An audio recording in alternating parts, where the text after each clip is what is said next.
It's the full embodiment of the 1920s. The design and aesthetics scream class and cultural heritage, a truly aristocrat watch. Baltany manages to transpire the air of this unique and one-of-a-kind design, where center stage is the unconventional dial orientation, featuring an off-center crown positioned at 1 o'clock. On one side, the look is so distinctive, while on the other, it is actually so much more convenient for everyday use.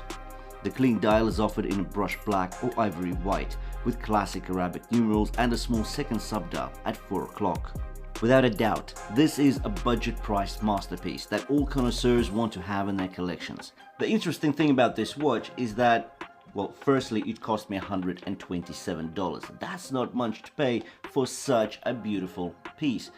Actually, now it's worth 120 bucks, and I've left the link to the listing of where you pay 120 in the description below the video. But let's get back to the topic of $127 that I paid for this. Can you really get anything else for that amount of money? Well, maybe a nice subby Homage, maybe a beautiful speedy Homage, maybe something very divery, but something mundane, something even if beautiful, maybe not very special or unique. This watch here is one of the most beautiful watches I've held in my hands. Something that I would go to an expo to maybe see, yeah, definitely, and I would see price tags, even if it's a micro brand item, 1,500, 1,700 pounds. I am in UK after all, but for $127, that's like what, 100 pounds? Seriously? You have to be kidding me. This is unbelievable. And again, the link down below will be for $120. This is just amazing.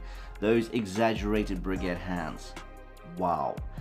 The brigade numerals as well. It's so distinct, so nice, so elegant, so chic. There's just so much I want to tell you about this particular watch and the different options of this watch out there today, because Baltany does treat us with quite a few movements, more than a couple of color variations. There is a lot of going on with this watch. So let's get into this comprehensive review and I'll tell you all about it.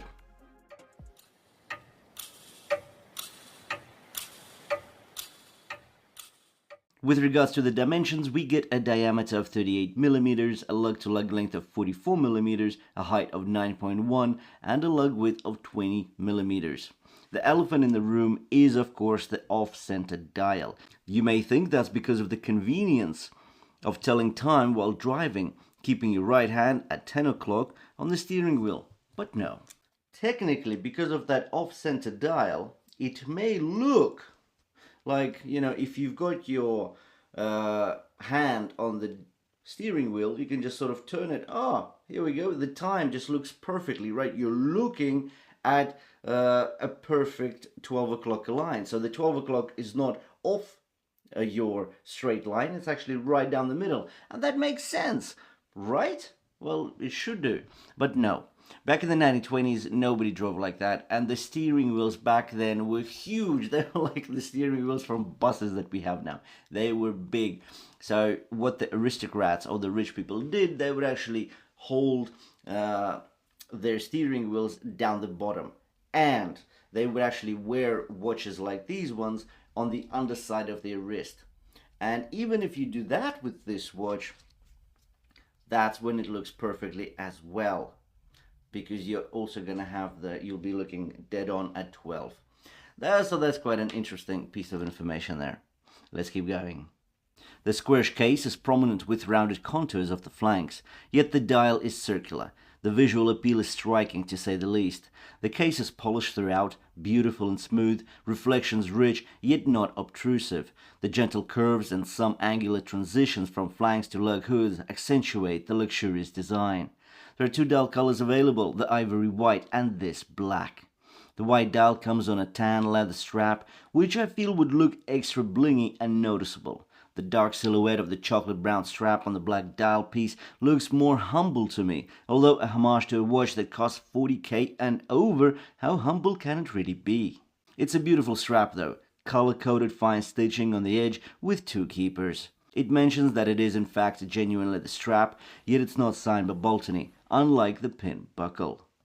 The strap pivots down from the vintage style lugs, short and elegant, drooping off the case. The push-pull crown is another nod to the original, with fine threading and a luxurious form factor that could only be spoiled with a signed tip. Considering the 50 meters water resistance, a push-pull crown suffices on a dress watch.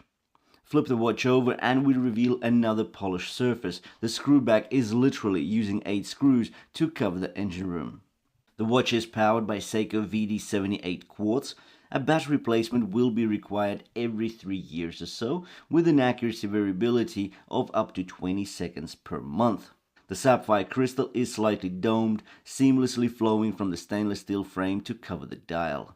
The brushed and matte black served great contrast to the highly reflective and light happy Breguet hands on the main dial. The chrome finish with the oversized bubbles at the tips provide for easy time telling in light environments. You have to remember there is no lume applied to any of the indices or the hands, so in the dark you are not going to be doing much time telling. The white minute chapter ring rounds the periphery of the dial, with bold chrome Breguet-style Arabic numerals depicting the hours. The small seconds hand is another piece of exquisite chemistry here. It's a chrome blue pointer that doesn't shine in the legibility domain, yet at close inspection features a crescent counterbalance, which is another piece of luxurious detail. As you can see by yourself, this is a true masterpiece that we get a taste of at the $120 price point. Now, there are 2 more variants available with this watch. So Baltany does provide a more complex movement. So you can get a self-winding automatic or a manually wound automatic for $180. And there it's a bit more special because you also get a salmon dial available. So that's another listing. I will provide that link in the description below the video. And then there is the third option. The third option is the most special one, and that's where you get a Miyota 90 series movement. So that's a high beat movement, but that will set you back $300. But then again, you get top class and basically a self-winding automatic high beat movement. But it's, yeah, more than double the price of this piece. But I'll leave a link to that as well in the description. This is truly a remarkable piece. It is special, and it's not just the watch. Like, I've got this case in front of me, right? This is the storage box in it. So this is not how it's sent. It's sent to you in a beautiful box with an envelope with the instructions manual as well as the warranty card. But this is just one of the components. This is where we actually get the watch within the Baltany box. And it's a beautiful leather pouch by Baltany. It's signed. It's so nice. Everything about this watch is just so chic. The attention to detail. Because with this watch, when you wear it, it makes you feel special. It makes you feel like you have achieved more than you've achieved, if I can say that. It's very strange, but it's unreal. This watch does something to you. And the way it's presented, remember what we had with Escapement Time, for example. It was a really bad and shoddy box that we get watches that cost, I don't know, 10 times cheaper than that. Here, we are treated with a leather pouch that I would have to go out otherwise and pay like 10-15 bucks just to get that in, to put my cherished item into.